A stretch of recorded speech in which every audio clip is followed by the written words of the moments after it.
that's it. She said, make sure you turn yourself on. And I said, no, not yet. Was that live? Oh. Hi, good evening. Oh my God, I'm so sorry. Good evening, and thank you guys for giving us a little bit of your time to watch and hopefully be involved in this dialogue for Peace and Progress 2022, celebrating Hispanic Heritage Month. I want to thank you also to the panelists who have joined us today.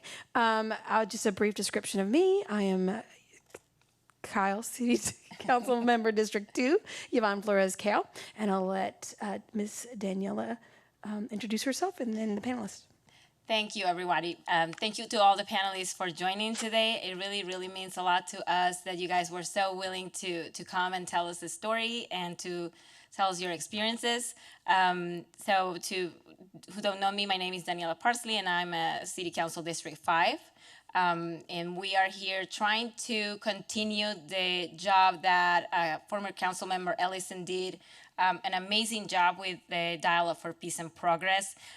So we ask for a little bit of grace because we are completely new to this, but we're gonna try to do our best to keep up with the great job that he did. So with that being said, we would love to ask our panelists to give a brief description about who they are, where they come from. So let's start with Dr. Michelle Cohen. Hi, thank you, Councilman Cale and Councilwoman Parsley for having us here today. I'm Dr. Michelle Cohen. I have been in Hays County for a combined 30 years. I am also the founder and executive director of Hays Latinos United that was started a couple years ago in direct response to the pandemic.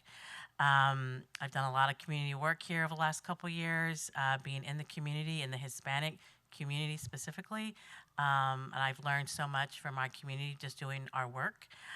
So I'm so happy to be here and look forward to the conversation.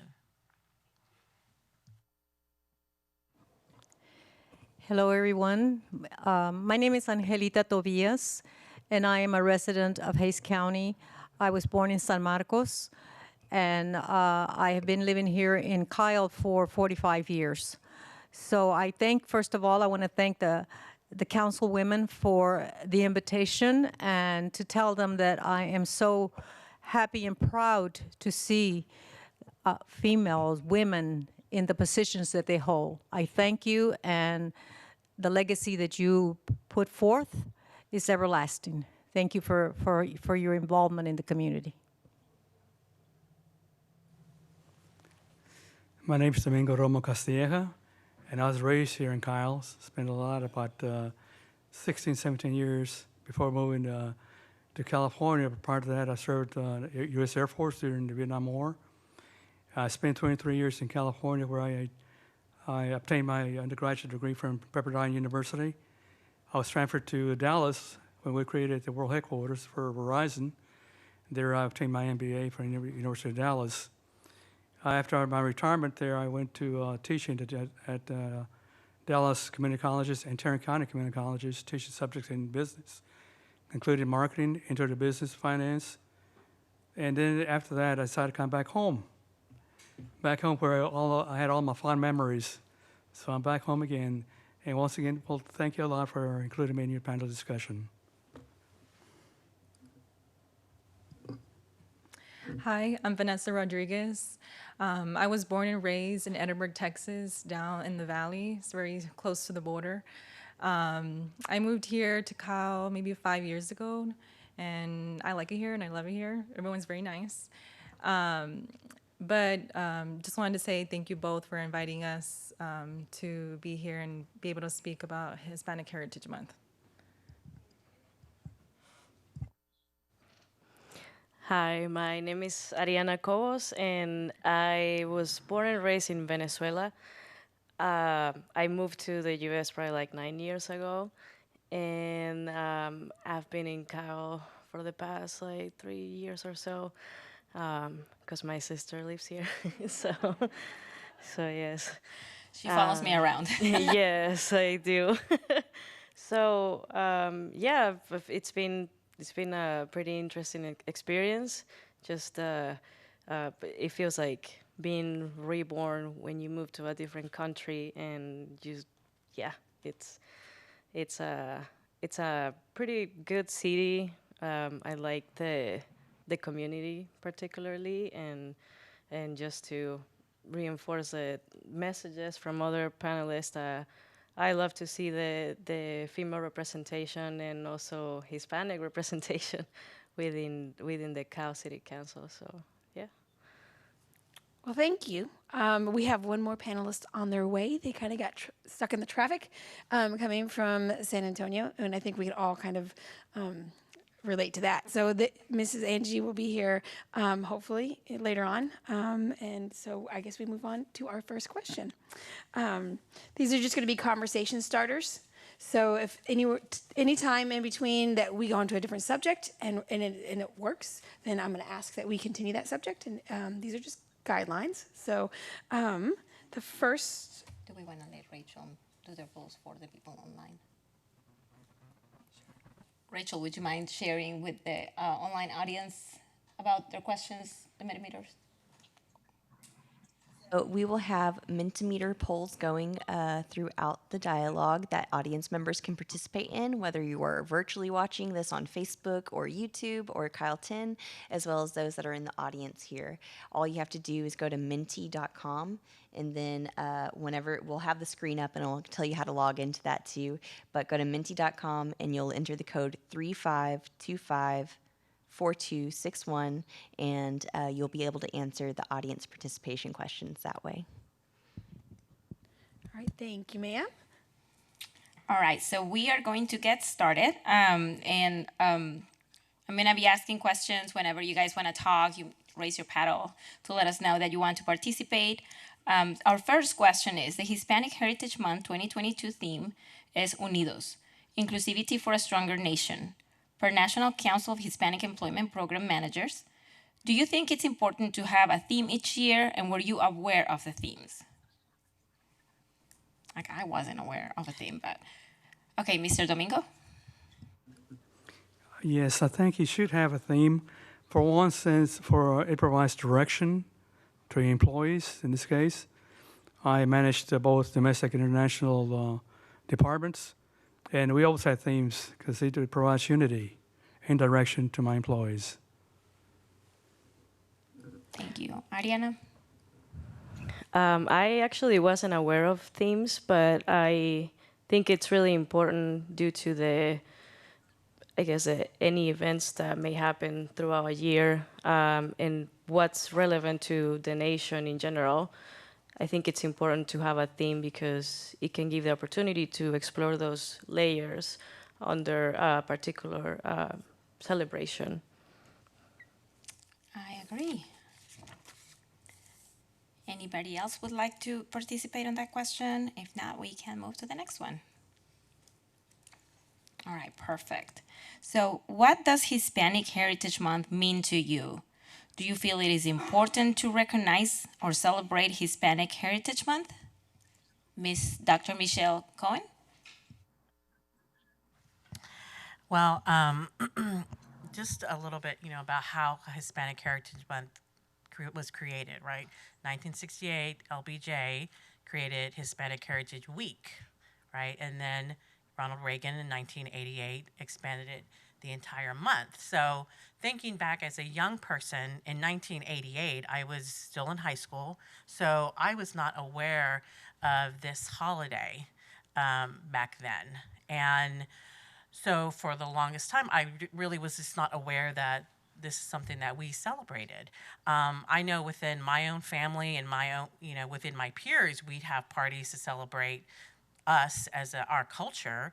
And in fact, when I was in high school, Mrs. Tobias had an organization called the Mexican American Seniors Club. And that was the only Mexican club that we could join as young people. So it brought us all together at her house. We'd have meetings, which was really fantastic, which is our first exposure to anything Mexican related in culture, right? Because we were not getting those kinds of lessons in our own curriculum at school. And actually, I didn't take my first Mexican American course until I got out of school and in college. And that's where I learned more about my background, the suppression, the disparities that exist.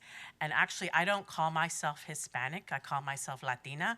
My professor at the time said, you're not his and you don't panic. And that always kind of stuck with me ever since, And so, so now, because I've been so involved over the last couple of years with the Hispanic community because of my work, I really would like to see us kind of, teach our young people about our history, because there's so much that they do not know. I mean, if you were to ask them, what does 16 mean, or what does Cinco de Mayo mean, they probably don't know because they're not taught that, right? So we need to do a better job in filling those gaps in for our people, our young people too.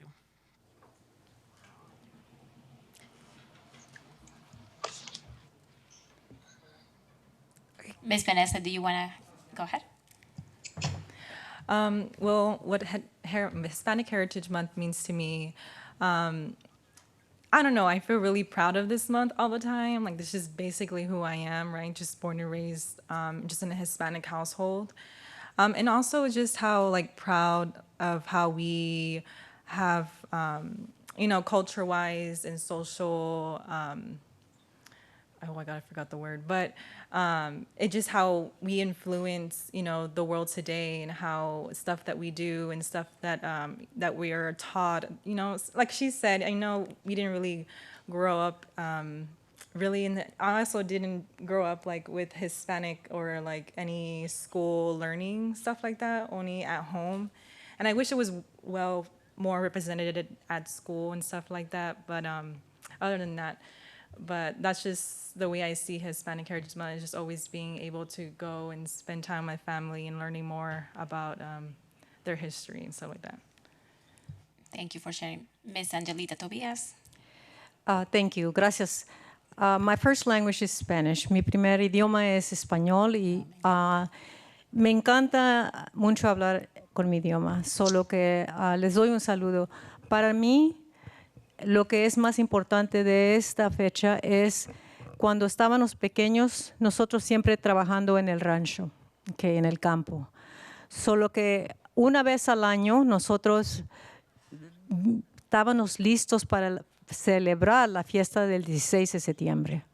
Era el único tiempo que nosotros salíamos afuera de nuestra casa a celebrar. Siempre celebrábamos con nuestros tíos, con los parientes de los vecinos que estaban cerca, pero salir a los puestos a comer comidas diferentes era el 16 de septiembre. En ese tiempo nuestros padres siempre trabajábamos piscando el algodón aquí en Kyle, San Marcos. Siempre nos decían nuestros padres, pisquen mucho, vamos a hacer mucho buen dinero esta vez, porque les vamos a comprar un vestido o les vamos a comprar unos zapatos, dependiendo.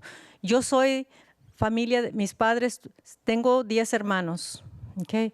Solo que se puede imaginar qué tanto era el gasto que nuestros padres tenían que poner para poder darnos a nosotros un lujo, que era ya sea un vestido o unos zapatos. Solo que para mí el significado era de poder salir al ambiente, de poder ir a festival, a los pobres, a lo que sea, a los puestos, la comida, el olor de la comida, ay, qué rico, ¿ok?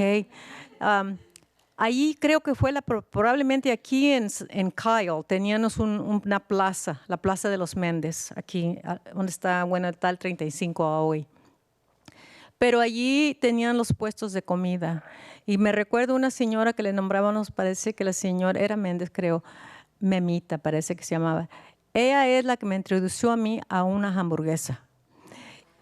Y ella era la que hacía las hamburguesas, ¿ok? Solo que siempre las tortillas, los tacos, pero una vez al año, durante el 16 de septiembre, comíamos hamburguesas. Siempre me recuerdo de esas fechas. So now in translation, what for us being always working out in the fields, picking cotton, working out in the hot sun, we always look forward for el 16 de septiembre, because that was when our parents would save whatever money they had There's 10 members and brothers and sisters. So there was a lot that they had to clothe us, to try to go and buy a new pair of shoes or a new dress for us. So there we went to the fiesta, all dressed up with the new things that we had. And I remember coming to the fiesta en 16 de septiembre here, right where 35 is, and we would go to los puestos, the food booths that we're called now, to buy whatever we could from what little money we had. But I remember my first hamburger was made by a lady very well known in the community because she was the best hamburger maker that we could, and that's who introduced me to a hamburger. So it was very nice, and I remember that is what it means to me. You know, just el 16 de septiembre, the freedom, Viva Mexico, all of those things. Thank you. Thank you for sharing, Ms. Tobias. Ariana, were you gonna say something? Okay.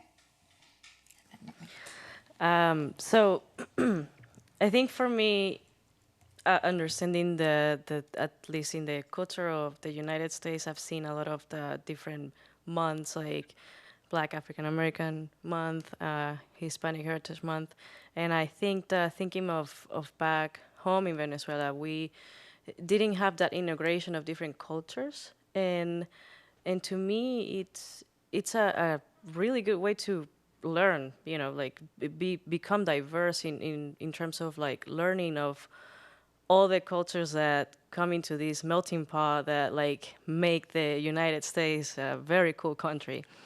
And also as a person that like not necessarily was born here, like I just came here 9 years ago, I don't know much about other cultures that are present within the community.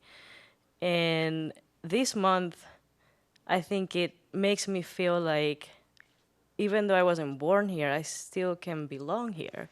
So it's not that I'm just here and it's not like my land, just to say, which is something from like an immigrant perspective.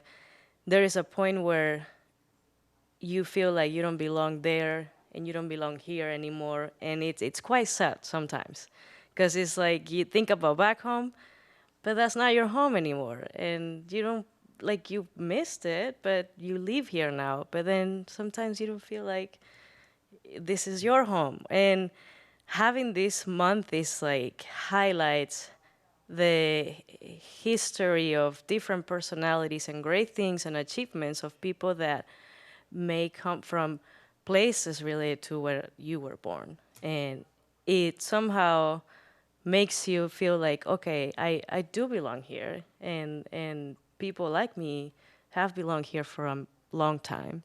So I really like that about this particular month and on other different ones, so yes.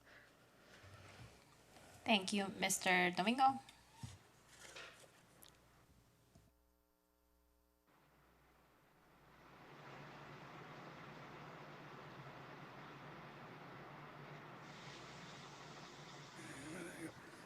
Well, to me, it represents a historical perspective to what our forefathers went through to obtain their goals and objectives. For instance, my father and other members of the LULAC committee here in Kyle, Texas, back in the 1950s, were instrumental in desegregating the schools here in Kyle. At the time, I recall, I went to a Mexican school here in Kyle for about 2 months, I guess, because we were not allowed to go to the Anglo school. So my father and some of my relatives, along with Dr. Garcia from Corpus Christi, who was a known civil activist, and eventually he got the Presidential Medal of Honor from President Kennedy. They worked together to desegregate the schools here in Kyle.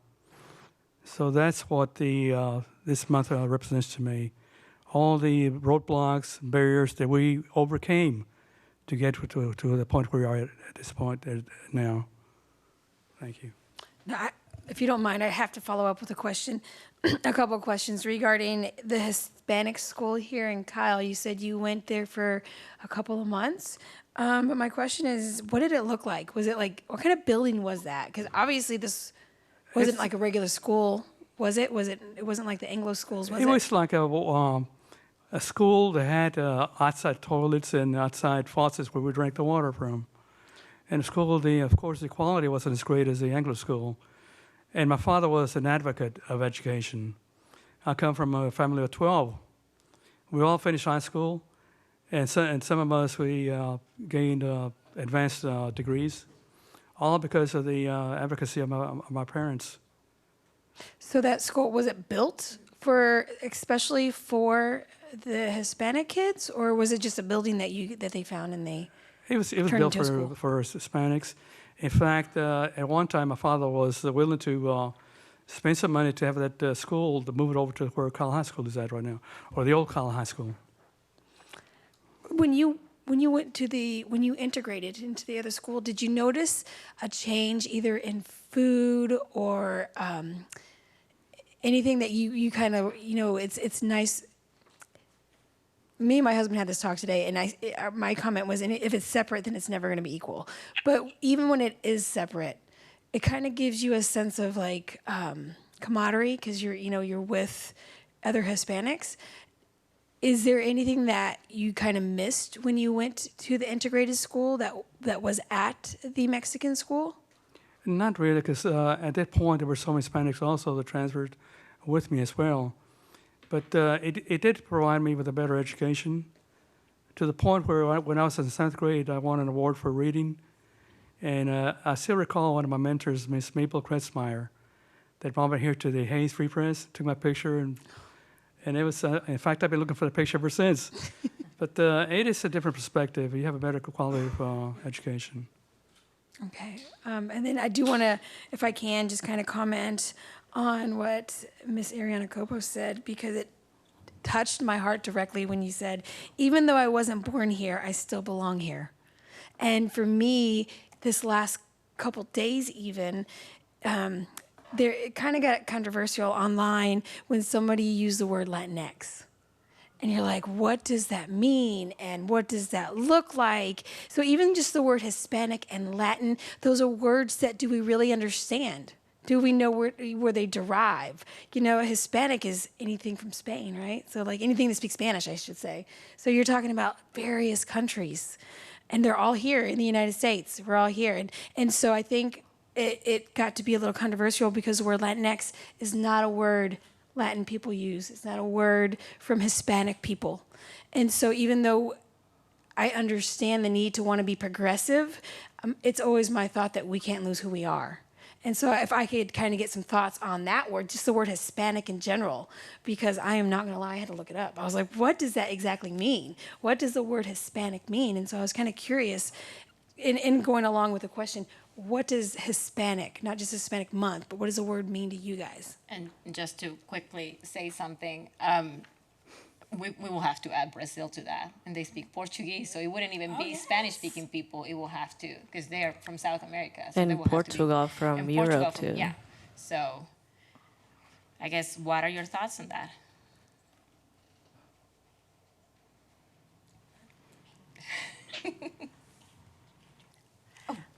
Question.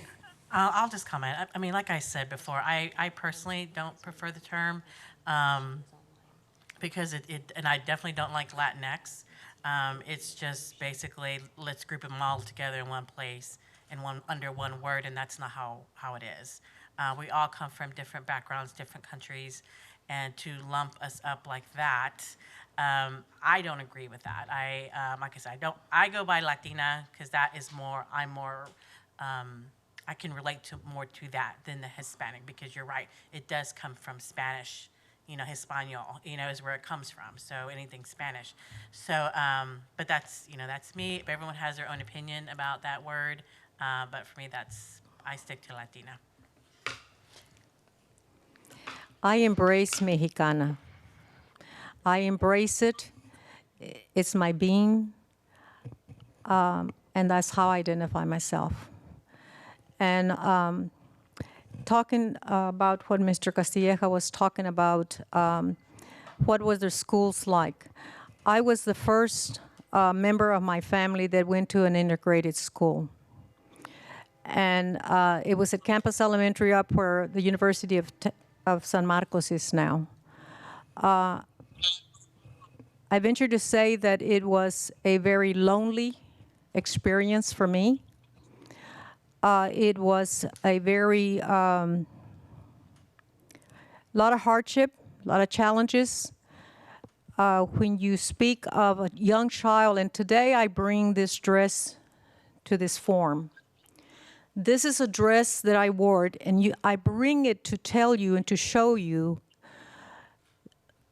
a child this size was in this dress.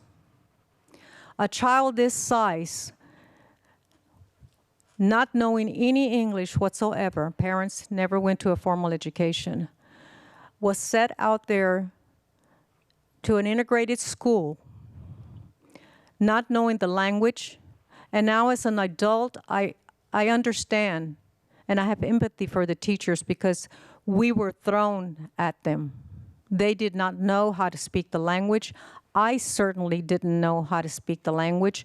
So it was a very lonely place because we were not allowed to speak Spanish in the playground or anywhere else.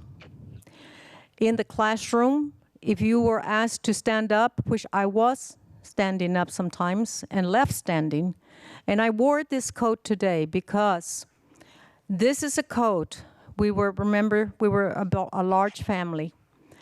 And my mother, being very prideful of being a Mexicana, I don't know where she got this coat, but this is the coat that I wore. I started school in September. I wore it when it got cold. And I'm going to stand up because I want to show you the degree of discrimination. Now it's called bullying that I received. This is the coat. This is the coat that I wore to an integrated school. Proudly, my mother put me in this coat. And I turn around and I show you.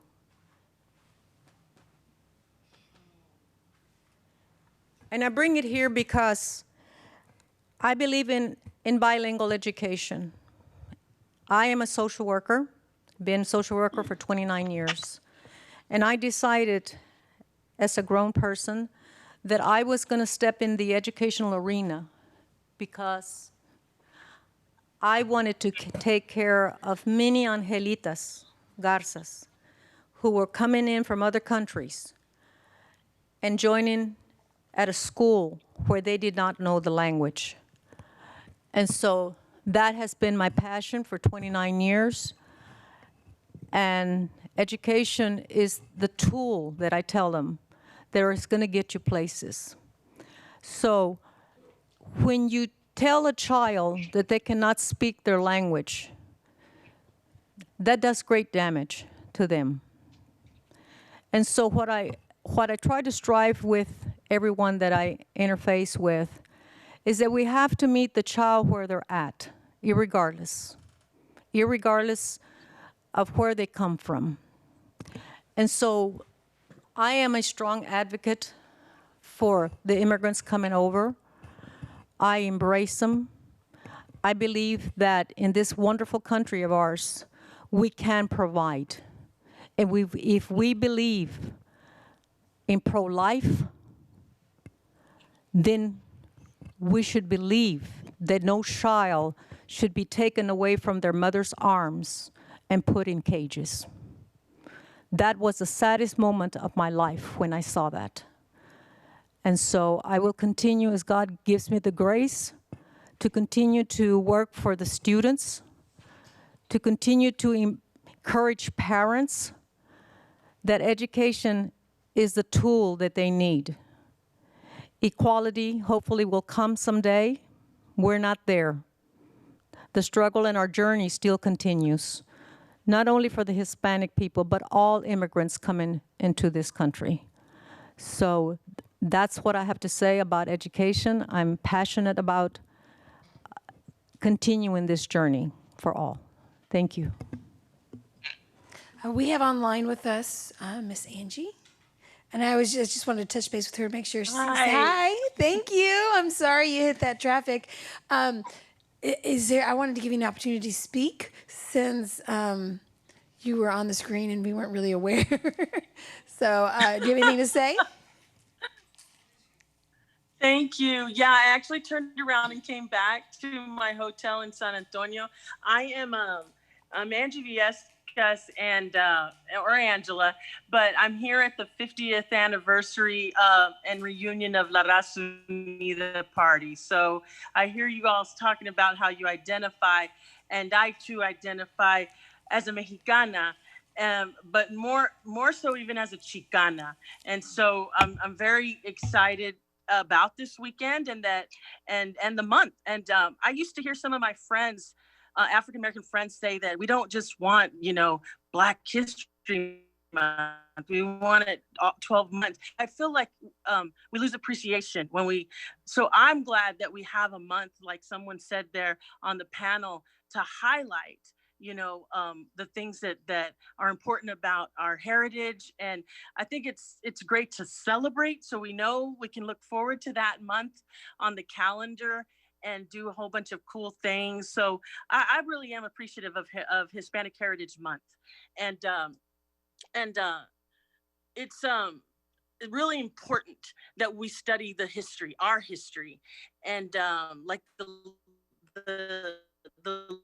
lady who just spoke now, talking about stories of her past, and those are so important to share with our younger generation. So I'm a big advocate for that. But thank you for letting me join the call virtually. Thank you for joining. I appreciate it. I think we have a Mentimeter question that we can add real quick before we go on to our next generalized question.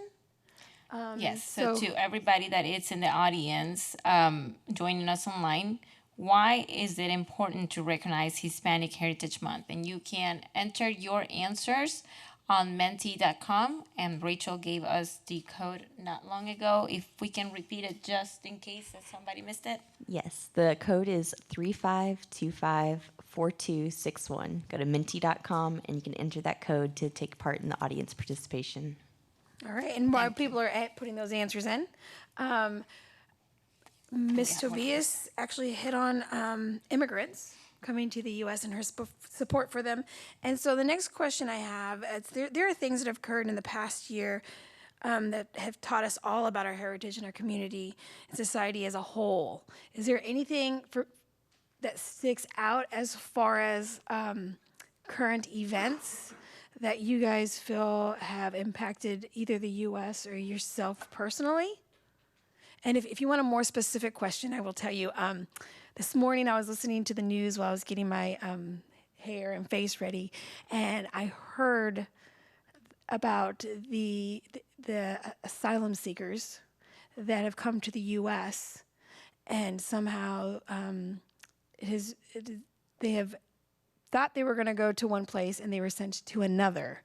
And so what's going on is different leaders are sending these asylum seekers to different parts of the U.S. And so for me, that was very disheartening because these are actual humans with lives, and I think we got to respect and we need to support, especially if you're asylum. You're already coming from a place of being scared and lonely, and I can't even imagine what it's like to move to a whole other country just to feel safe. And so I guess my question is, are there other social things that are going on, or if you want to expand more on what I said, how you feel about that?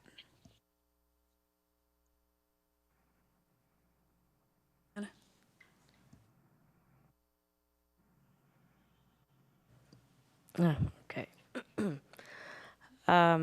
Well, I think that that this subject is particularly highlighted within the Venezuelan community due to the dictatorship and the past 20 years of misery, pretty much. And as a person that I think like I grew up during the time where it wasn't as bad, I got to see how it got super bad, and then how we thought it could not get worse, and yes, definitely can get worse. And many of friends and people from my generation have come here looking for asylum too, and it's a very difficult transition. And this is not necessarily like just related to the political asylum, but it's just moving to a different country. I think the past years, something that I've learned is there is a lot of lack of empathy sometimes, and lack of dialogue in this country, and a lot of assumptions of what solutions can be or what things you could do. But sometimes when I speak to a person that doesn't understand the hardships of even getting a residency, even being a legal alien of the U.S., they speak very like, 2 + 2 is 4. Like, whoa, just do this, just do this. And that just shows me, like, if it was that easy, trust me, we wouldn't have so many out there not receiving and doing things by the law, right? So when you move here, it's, you are reborn, like I said. You're not just learning a new language, but you're learning a new way to drive, a new way to go and eat in a restaurant, a new way to even like not honk your, like, when you're driving, or like that you can cross with a red light. I mean, it's things that may seem insignificant, but it's a very much like a cultural shock. And on top of this, we need to catch up, right? You gotta speed up, get all caught up in your profession or career, whatever. You have to decide quick because you have to make money, because you have to survive. And it's a lot of learning experiences, and sometimes we don't see this. We don't see that. I'm fortunate to be, a person that like had family that supported me, and I consider myself like a case of privilege. I don't think that like everyone is as lucky as me, and it's something that like,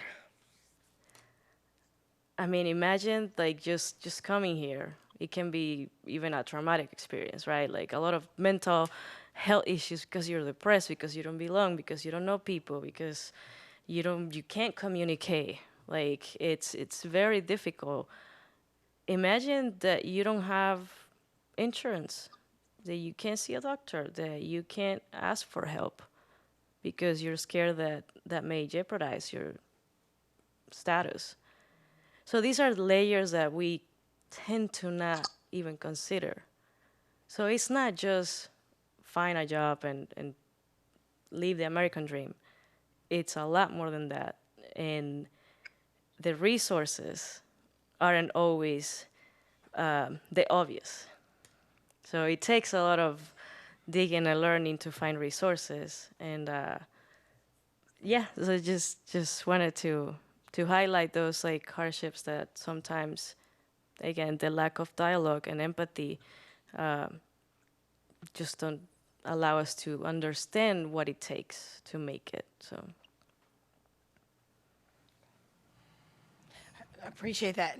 And I always write down things that people say, and it's the whole situation, the lack of the word sympathy, the word assumptions, a case of privilege, knowing that even though you don't feel like you fit in and you're still lonely, you still feel privileged. So that tells me, man, that's even lonelier. You know what I mean? I loved your answer. That was spot on. Did anybody else have anything to follow up with? Yes.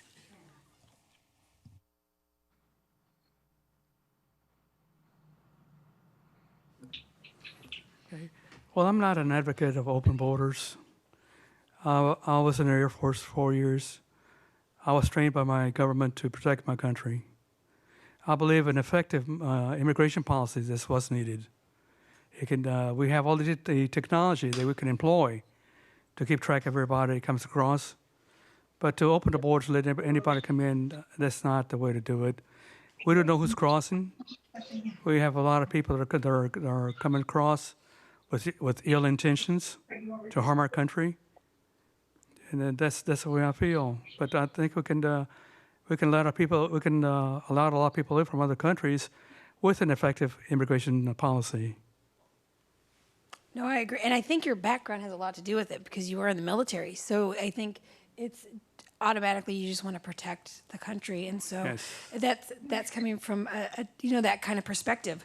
The immigrants that I'm talking about are actually asylum seekers, and they came here legally. And there was 7,000 people that came here legally through the United States. And those are the ones that I'm talking about that we're treating. We're sending them to different places where people don't really realize that's where they're getting sent.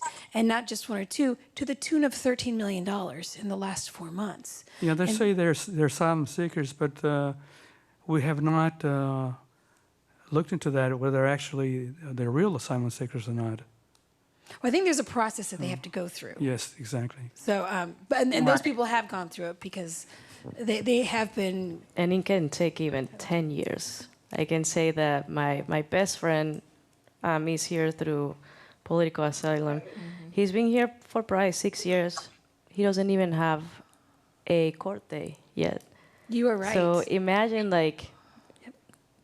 year 10 hits. He has a whole life built in this country, and I think he's a great contributor to the economy and then impacted through his job many communities.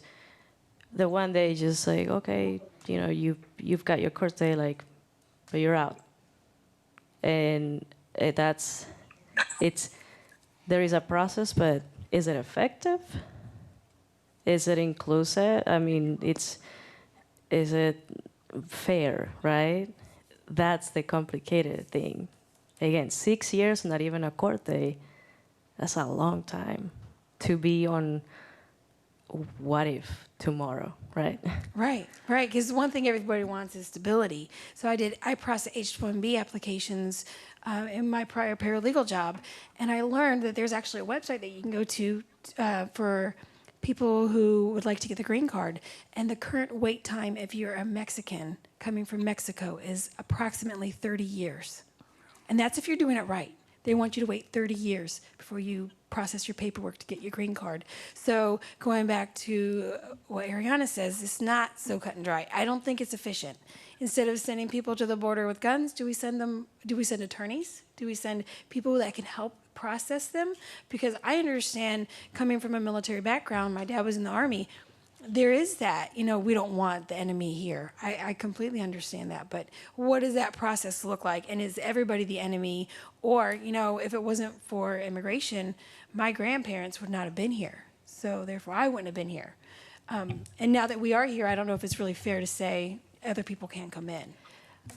So let me tag along in here because there's so many good topics and good things that I keep hearing from all sides. And I will have to say, I feel like I was privileged the way that I came here because I met my husband, we got married, we did the process of the citizenship and the residence, which I thought it wasn't easy. And turns out that the more stories I hear, I feel like it was a piece of cake. It was expensive, and it took a couple of years, but it wasn't what I see as a Kyle resident. But to what I have heard, the word belonging, it's so important because the way that I grew up in my country is completely different as the way that you grew up and what you had to do. And we had our struggles, what we thought, we're struggling here and there, and it's completely different. So having a month that we can all come together with all the experiences that we have had, it is in a place that I consider my new country because this is home for me now. I have almost half of my life already here, almost. What can we do to celebrate that? How do you think that we can do better to celebrate all of our experiences, all of our backgrounds? If anybody wants to speak to that. I believe it is a personal responsibility, first of all. How do because I'm the only one that when I go up to the Golden Gates, I will be the only one that have to respond to what I did or didn't do. So I think it takes responsibility to understand that I am responsible for looking out for other folks. Okay, I'm responsible. And so when I'm responsible, then each one of us, my hope is, at your different levels where you're at, that you also start to look in yourself and say, what can I do to make this different? What can I do? First of all, it starts with us. It starts with us. What are we going to do? So, in talking about the immigration, this is a pond that has been tossed around so many years. And it's a political climate. People say, oh, don't make it political. You know what, folks? It's political. And that is the elephant in the room. We have a lot of people, I'm talking about Texas, Ted Cruz, Corning. They've been there for years and years and years. And there's others. There's others, I'm sure, in both parties, in three parties, if we've had three. All of us need to be responsible, but we can't be tossing that ball around anymore. I agree with Mr. Castillaja. Yeah, have close borders, but I do not embrace the fear tactics that are used.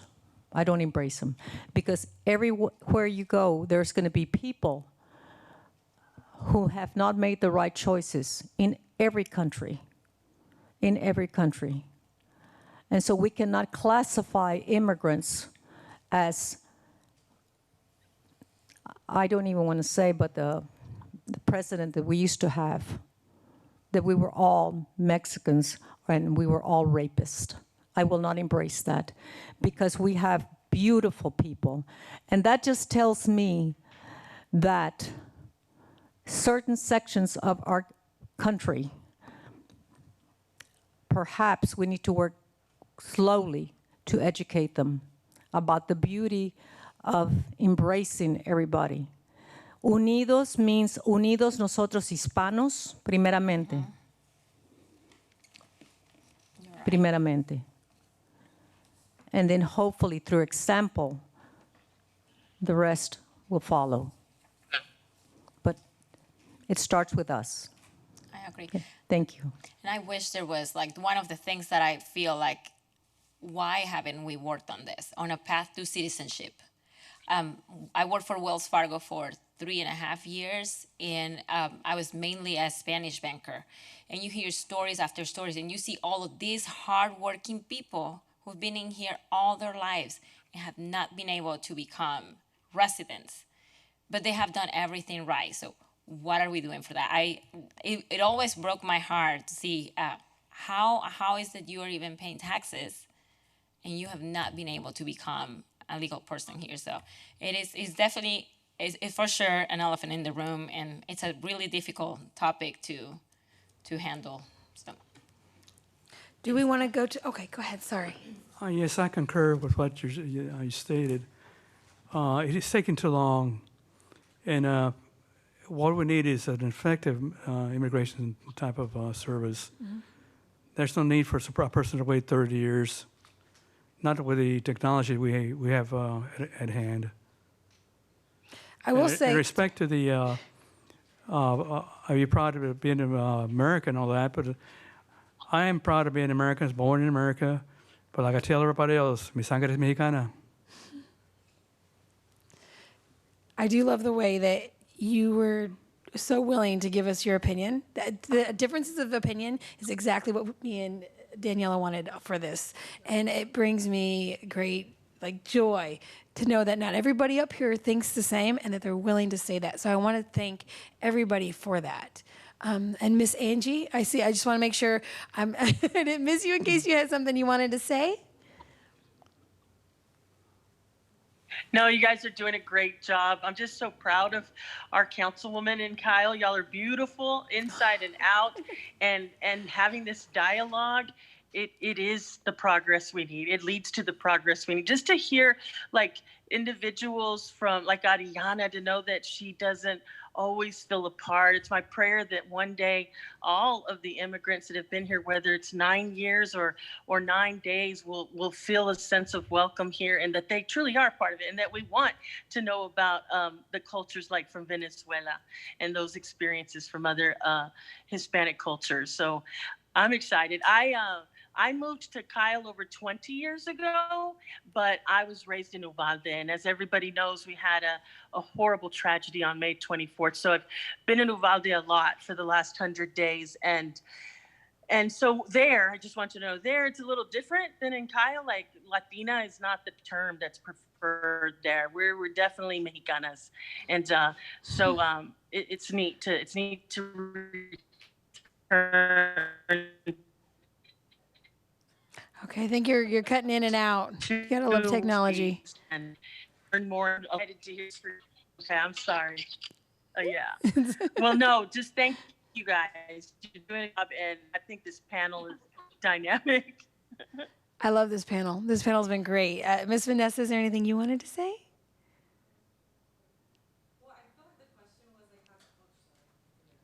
My voice is too loud. Like the question you were saying is like, how can we get involved? Like, what can we do? I don't know if that's like the question coming up or not, but this is something I've been thinking. It's just, the most common thing that we all do is like love to eat. And so obviously, now you're talking. Yeah, obviously, I feel like just to bring, like this month, this Hispanic Heritage Month, is like to bring an event like that where we can all have like different kind of foods. Like I have never had a Venezuelan food ever because it's not here in Cal. The candy I have to try now, and I feel like that would just be really cool to start. I didn't know that here in downtown Kyle until a customer came into our shop and mentioned that they do Kyle Market. I knew about it, but not really. I didn't know it was downtown. I feel like that could have been really cool to start this weekend for Hispanic Heritage Month, and just to bring everybody and bring your little piece from home and like probably little anything that's food related. That's from a small businesses, especially here. And there's a lot of Hispanic small businesses here that they're starting from home, starting from food trucks, stuff like that. And I just feel like bringing that to a community or an event for all of us just to gather. And it's not just for us, it's also for others to see our food, like others to try our food. And so at our shop, we do pan dulce, and it's just great to see people who have never tried pan dulce before. And then for them just to see them try it, and like especially little kids, they're like, wow, like what kind of bread is this? I'm like, oh, this is what I grew up on. I grew up on pan dulce, and so it's just kind of crazy to see how they have never tasted pan dulce in their life, and they're here in Cal. So that's just kind of thing that I think that should be included part of the month. I don't know if there's an event like that here. Never heard, but no, but we can probably work on that. Yeah, I think that'd be really cool. Food, it will be the way to everybody's heart. And I'll tell you, when I have to drive for Venezuelan food, it's like 45 minutes over there or 55 minutes the other way when I don't want to cook. Yeah. And we really have different types of food that you normally don't find. Like when I came here to the U.S. and my mother-in-law said, let's go to a Mexican place, and I have never tried tortillas. Yeah. She's like, you have never tried a tortilla? No, we don't eat tortillas in Venezuela. So. Yeah.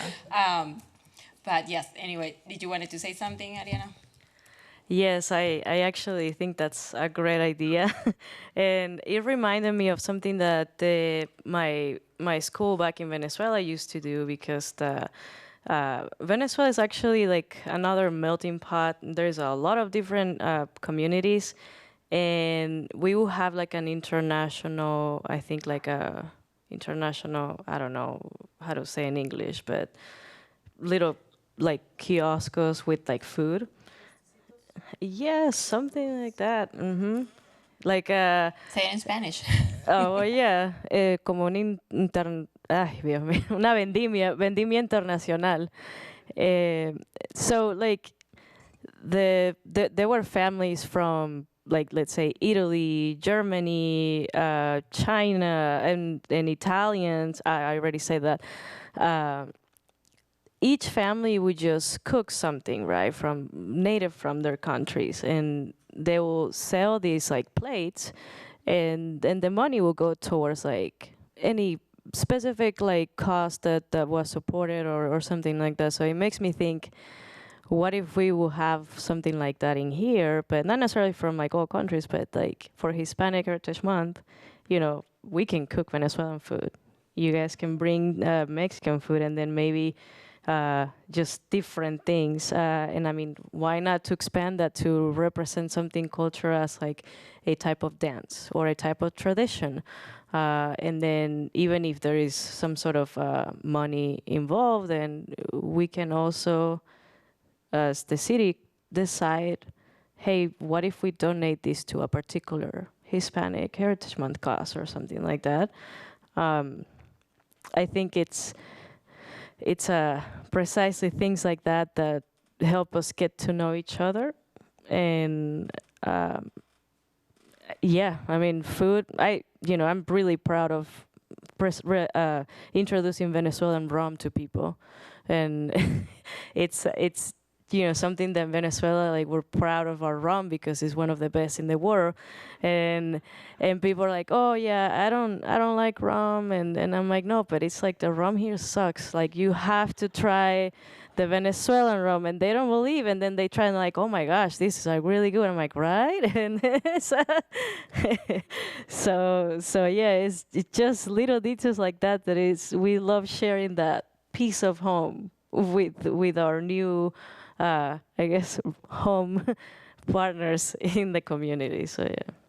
Extending off of that idea, I feel like even in our Hispanic community, everything's so different. Like, Midwest Mexican food is not the same as Mexican food here in Central Texas, which is not the same as in South Texas. It's all so different. I remember growing up, and when we had enchiladas, it was never corn shells. Usually it was like flour shells or something, and the sauce was different. And I just remember like coming over here and I was like, this is so different. And I went to Houston. Their food, for whatever reason, was a lot like the Midwest food I grew up on. And it's delicious.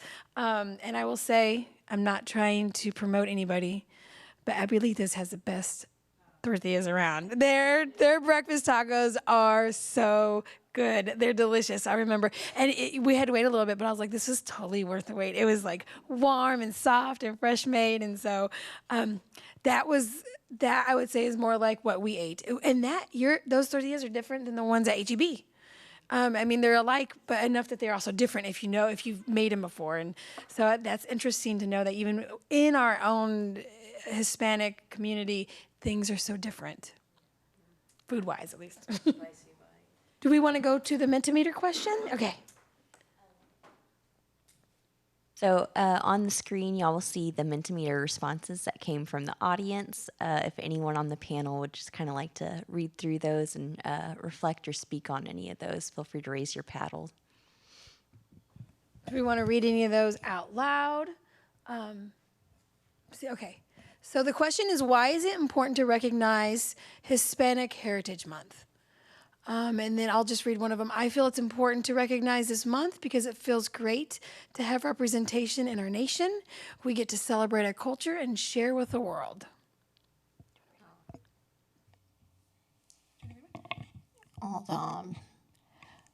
Because we are still striving to teachers equality. Oh, okay. Am I in the wrong question? And highlighting the history, culture, and accomplishments of the Hispanic community is an important part of breaking stigma. I agree. I agree with this. Stigma is the killer for us right now. Because I think assumption is the word that Ariana used. And when we make those assumptions, we sometimes dehumanize each other and we're willing to speak. I think that's why the computer and technology is so bad, is because we no longer see each other as people, but as words on the screen. So I'll read another one. Numerous reasons, but first, the now Hispanics were the natives of the Americans long before the white men got here. Many of the natives were killed out. I really like it. I don't know what that means. I think Yes, to clarify, we're saying that they do like Hispanic Heritage Month. Do you want to read another one? One more? Sure thing. Alrighty. Hispanic Heritage Month provides an opportunity to bring to light the contributions of Americans with Central and Latin American descent. Teaching and learning are big components of this month, and hopefully the more we learn, the more we know. That is, yeah, for sure, beautiful. And I'm going to read the last one because it's up there. And if they took time to write it, I'm going to read it. Hispanics are an integral part of our community and have been for centuries. When we celebrate Hispanic Heritage Month, we celebrate all of us regardless of ethnicity. And that's super important because I think sometimes we don't value the things that even the people that come here illegally to work in the fields, what they bring to the United States, our fruits and our vegetables, and do the work that many Americans are not willing to do. I think at some point we need to see the beauty in that. All righty. Okay, so let's just jump to the next question. How has your life been impacted or changed over this past year, professionally and or personally? Oh, did I skip a question? It was regarding the Hispanic. Okay. Regarding Hispanic Heritage Month, how do you think your life has been impacted or changed over this past year, professionally or personally? If it has. If it has, yes. Mr. Domingo? I really don't understand what they're referring to. In reference to what? Any events this past year in regards like to Hispanic. say for example COVID, and I know Dr. Michelle Cohen does a lot for Kyle in the Hispanic community. Well, for the whole community altogether. It affected everybody. So Yes. That's a good point. It does feel like it affected everybody, but those, especially low-income people that do not have insurance, it affected them differently. let me respond to that. Me and Nelly Barrera went to a vaccine. I think Michelle Cohen, you held it, and I was there for 2 hours, and it was free, COVID vaccination. And if I recall, only about 6 Hispanics showed up in 2 hours. And I really don't understand why, when something like that is available to them and they don't show up. So let's think about why. Maybe some people don't speak English and don't realize that there's an event there. Maybe people are not educated on the vaccine. Ariana, did you raise your paddle? Yes, I think that I had the opportunity I met some Venezuelans and some of them were like a little bit skeptical about the vaccine. And it wasn't, I guess, a lack of wanting to take advantage of the resources provided regardless of your insurance or not. It's the historic events in the past with particular minorities and race minorities in this country when vaccines were being developed in many years ago. So it created a lack of trust as of what's gonna happen. Is this gonna expose my name, or am I going to be, let's say, do I have to provide my personal information? Is this going to affect my, I guess, my status, or put me in danger, or put me in the spotlight of, be identified? And that's I think that was a huge influencer on why people were afraid to go and receive the vaccine or take advantage of those resources, especially if your status wasn't legal. It just, it's still information. It's exposure to government resources, so it could be scary. Yes, Michelle.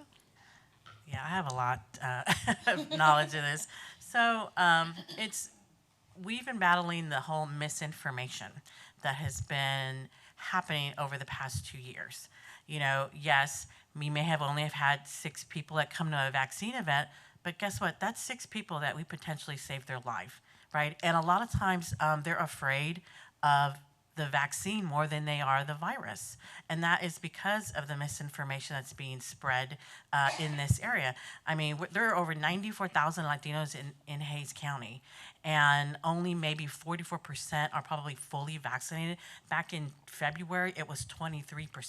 Okay, so I know just by looking at the numbers that us continuing to make an effort and keep showing up in the community is making a difference. You know, part of the disparities that we're seeing is when I started this work, there's no community center, there's no library east of I-35. Okay, so we have to rely on the Gemstone Palace or the Estrella Salon, these minority businesses that will donate space just so we can provide free health care to the bilingual community, right? And it's something that we've been battling for the past 2 years. You know, right now, an uninsured person cannot get a free COVID test. They cannot get a free PCR test. And guess what? If their child is sick and they can't afford to go buy that test, then they're out of school for 5 days until they, you know, get over their sickness. But that's actually the reason why, you know, I'm running for office, is because of the disparities that exist on the east side. And I want to try and do everything I can to provide, you know, access for everyone. And it's really difficult. And, you know, yeah, we may only have 5 people. We may only, you know, sometimes we'll have 20. But I don't get obsessed over the numbers anymore. I know the work that we're doing is the right thing to do. And as long as the numbers keep showing us that disparity, we're going to keep showing up. I have no doubt. And I appreciate it when you guys do that. And going back to when I talked about insurance, it's not just insurance to get tested, right? So I had an uncle who passed away from COVID. And my aunt said to me when I went to go visit her, I can't believe he passed away. We can't believe he had diabetes. And I go, oh, he had diabetes? Yes, nobody else had diabetes. I said, how do you know? She had never been to the doctor. She never got tested for diabetes. She knew no more than my uncle did. So the fact that he had diabetes means there's a high chance that she had diabetes. But you know what? Nobody has insurance. And diabetes isn't cheap. And neither is healthcare. And I will say there is a huge disparity in healthcare and the healthcare received for people who have insurance versus those that do not. And so for me, that's why COVID was such a big deal, because you see people who just can't get basic health care, and heaven forbid they get sick with COVID, which, you know, is something that they could probably live through had they just had regular health care. I'll speak to, and first of all, I want to commend Doctor for all the hard work that you have done for our families. Thank you so much. I have shared that I am a social worker, and I work with, I've been blessed. For my 29 years, my target population are people from other countries, Mexican people from other countries, from all over. So I'm richly blessed with that. What I find even today as I work is that families are afraid, Hispanic families are afraid to give their children the vaccine. No, señora, no sé qué cosas le hagan puesto allí, no sea que mi hijo se me enferme más. Dicen que le van a dar fiebre a mi niño, señora. ¿Y qué voy a hacer si le da fiebre? Yo no tengo dinero para llevarlo al hospital. Y si me lo llevamos al hospital, vamos a tener una cuenta bien grande. Y tenemos que decidir si vamos a pagar la renta o nos botan de aquí o le doy el medicamento que se necesita a mi hijo. Solo I say this to you all because this is an every day that I hear this. Every single day. I do the intake. I provide them the resources. 29 years is a long time I've done this. So y'all can imagine the number of families that I have that have allowed me and given me the privilege to serve. So I say it's not easy, and yes, she speaks of the history. They hear about it too, and they're not trusting. And what I say to them, we tell you the information, we give you the information, you are the parent, and you decide. And that's all that we can do. I'm not a number person either. I know that everyone is about data and numbers. I don't work with that way. It's about people. If we save one, if one person, and my hope is, les digo, ahora ustedes pasen la voz de estos servicios, porque no siempre vamos a estar aquí, yo o otra colega que son trabajadoras sociales, o otras personas que le puedan decir como la doctora Michelle. Esto es importante, okay? So what I say is, let's not concentrate too much on numbers. Let's get the word out and let's educate. Education is key to everything that we do. Thank you. Welcome. Thank you. Is there any way we can get in a Mentimeter question? All right. You want to read that off, Daniela? Let me see. I don't see it. Why is it important? Oh, no. This is the last question. Sorry. A word or two describing your impressions or feelings of what our society and relations within our communities need now more than ever. And the first answer is find ways to educate those who look like you. Understanding and empathy. I love that word, empathy, like for empathy. sure. Mm-hmm. I'd like to add is not only educate the folks that look like me, but let's educate the ones that don't look like me. Usually they're the ones that don't understand. Let's right? educate everybody. Yes. So if we Yes. embrace them also in this journey of ours, I think that we're going to go places. I truly believe that. I have not lost hope. But hope without movement just stays there. We have to move. And we need to advocate. We have to move. Thank you. So I want to say something really quick. A few weeks ago, I was having a conversation with Miss Vanessa Westbrook. That it's right there in the back. And we were talking about how are we going to do this? You know, what kind of topics do we need to be touching? What are things that we should be saying? And we talked about the difference in languages and things that we may say in different countries that may or may not sound offensive. So, and I was telling her a story about things that I will translate in my head before I will say them in English, and they will sound completely wrong.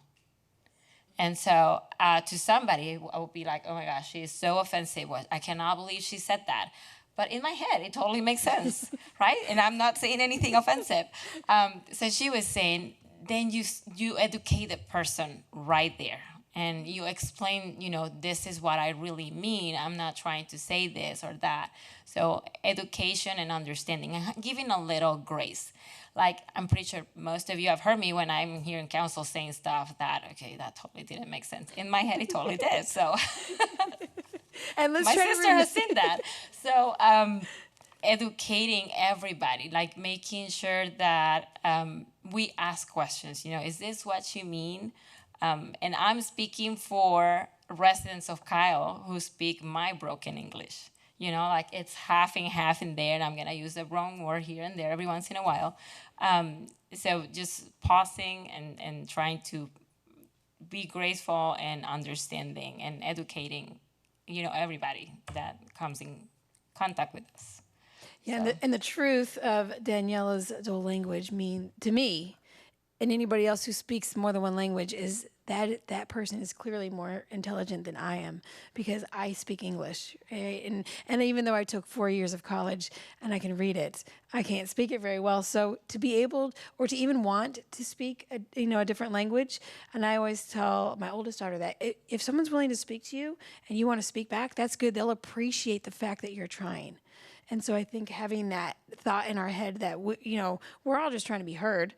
And so sometimes it's harder to get those boundaries, get past those boundaries. But if we're all just a little bit, more empathetic and nice and caring and understanding, I think that we'll go a little bit further than being frustrated. I appreciate her language and her willingness to speak. I always say, if you can't say it in English, say it in Spanish, whatever. She appreciates when we go to Mexican place and I have to speak Spanish. And she gets mad at, we're waiting for 30 minutes and she starts to speak her Spanish. And so. All right, so I think that we should talk about traditions and celebrating the holidays. Talk about what your family does when celebrating holidays. Whether it be more widely recognized occasions, family or traditional celebrations, or any others that you would like to share. Food, celebrations. Does anybody want to share what you do during the holidays? Ms. Michelle Cohen. Well, I'm a Latina and my husband's Jewish. Okay, so we figured out ways to incorporate both the traditions. Have my Christmas display, and then we have little sections for his religion. And my daughter is educated in both. She does the menorah prayer, with my husband, and she loves it. But she wants a quinceañera. And so, so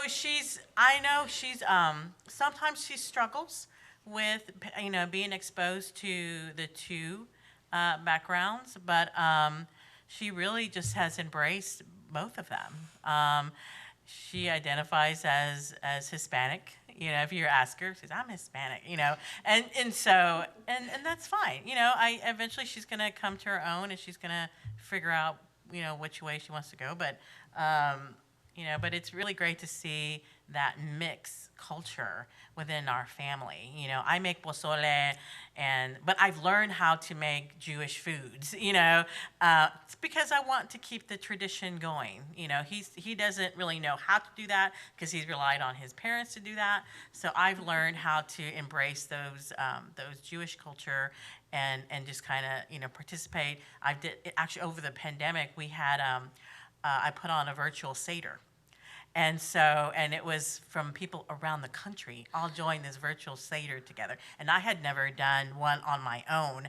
And so, it's interesting to just learn about other people's cultures and share our own. And, my husband loves our culture, it's just, when we had our first birthday party for our daughter, it was a huge thing, and he's like, she's 2, she's not going to remember any of this, and I said, that's just what we do, it's just, we make it big, we just do it. Speaking of themes, everything has a theme, and so, but it was definitely a culture shock for him, but, we kind of combine our cultures and just kind of share with each other.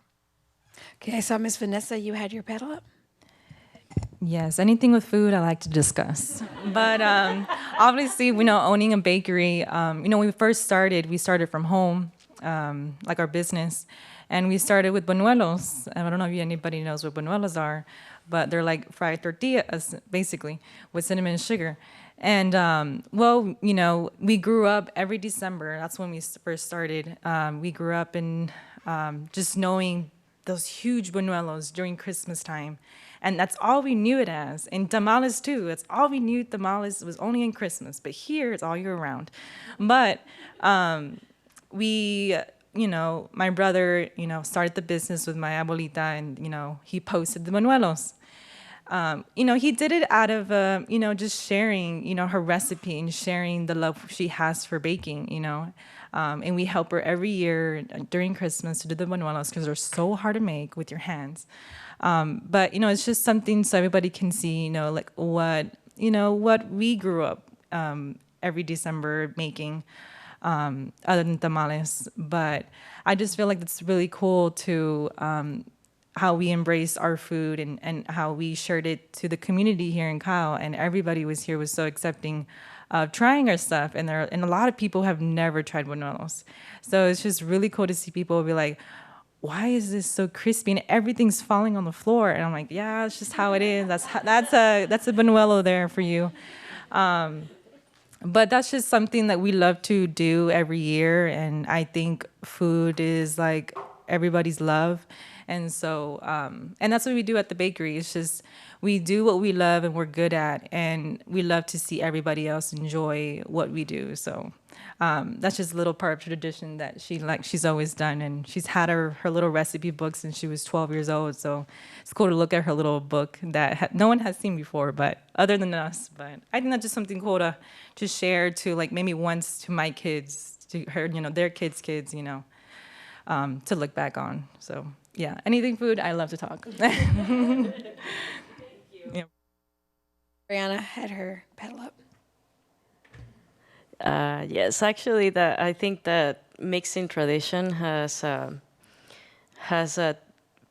brought up like one of the funniest stories in my family. I remember the first time that we celebrated New Year's Eve with my brother-in-law's family. It's like, I mean, up until these days, is the best thing I could ever remember. Like, when I try to explain to other people like what we do in Venezuela for certain things, like after Christmas or after during Easter, it sounds like we're crazy. And it makes me reflect, like, what? Why do we do that? But I mean, anyways, it's just fun, right? Like, and one of the ways that we have like mixed our traditions is like we have presents from Santa and presents from baby Jesus, because that's who brings the presents back home. So you do a midnight, you do a morning present. It's interesting that we have something similar to tamales, but it's called hallacas, and it's only eaten during December. I'm not really good at making them. Somehow my wife and my brother-in-law became like experts. Like, my wife can make the best hallacas ever. Like, she knows how to tie them. They look perfect. Like, it's just, she knows all the techniques. And I'm like, I don't know how.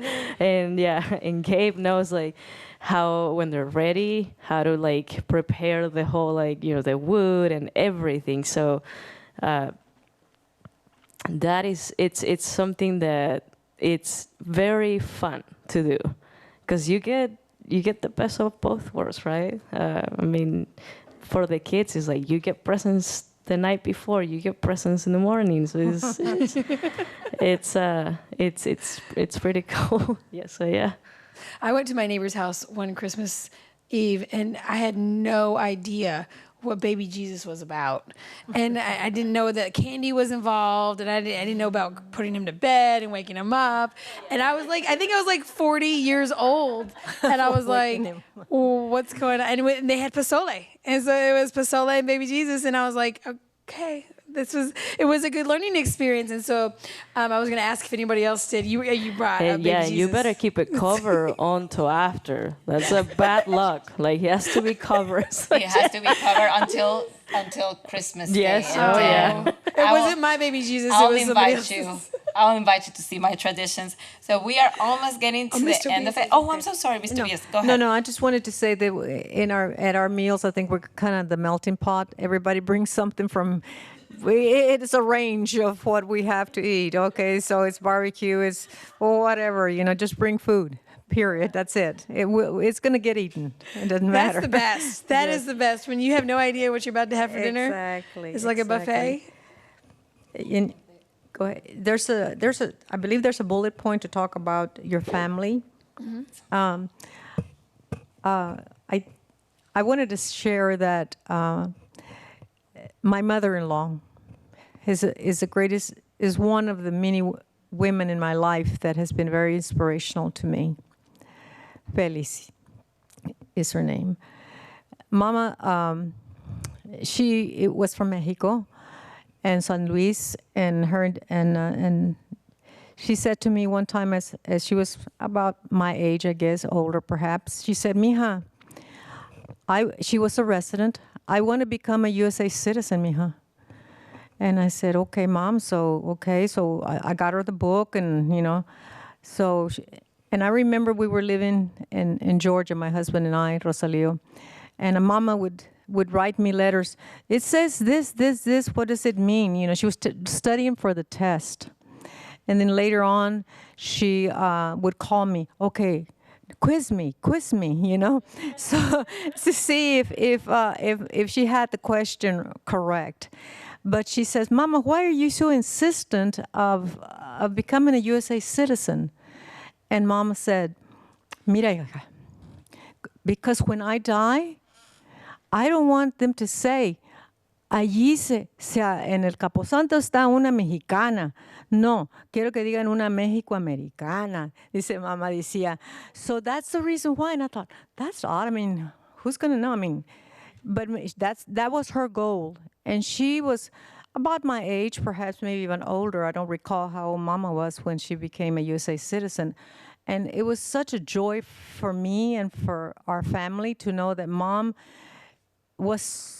she never went to school, but she studied so hard. She was a very bright woman. And my lineage, my parents, Garzas, Martinez, my parents, and the Tobias family, I've been married 57 years, so they're the essence of who I am. And then, of course, I have my children, my two sons, and my daughter, my husband. But it is family, how we help, and how we instill like Mom did.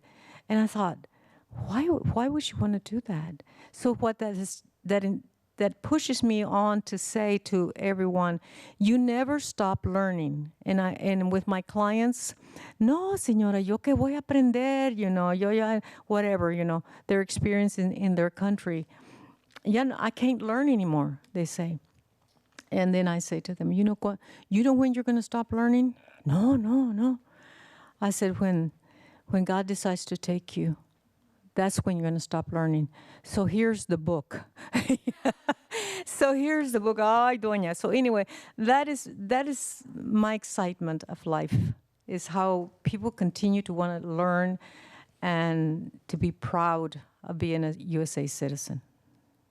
Thank you, Ms. Tobias. Mr. Domingo? Yeah, as I stated before, my father and my mother were high advocates of education. But I also want to bring into account a book I have here that belongs to my girlfriend, Nelia Barrera. And may I stand and show it to you? This is a book that was published by the New Encyclopedia of Texas by the Daughters of the Republic of Texas, copyrighted in 1914. In here is a biography of her father, who was a pharmacist, doctor, and also very heavily involved in the politics in South Texas, very effective. And also her grandfather, who started a Mexican school there at Hebronville, a 4-year school to get the Mexican kids ready for the schools. That site is to be named a historical site in April next year by the state of Texas.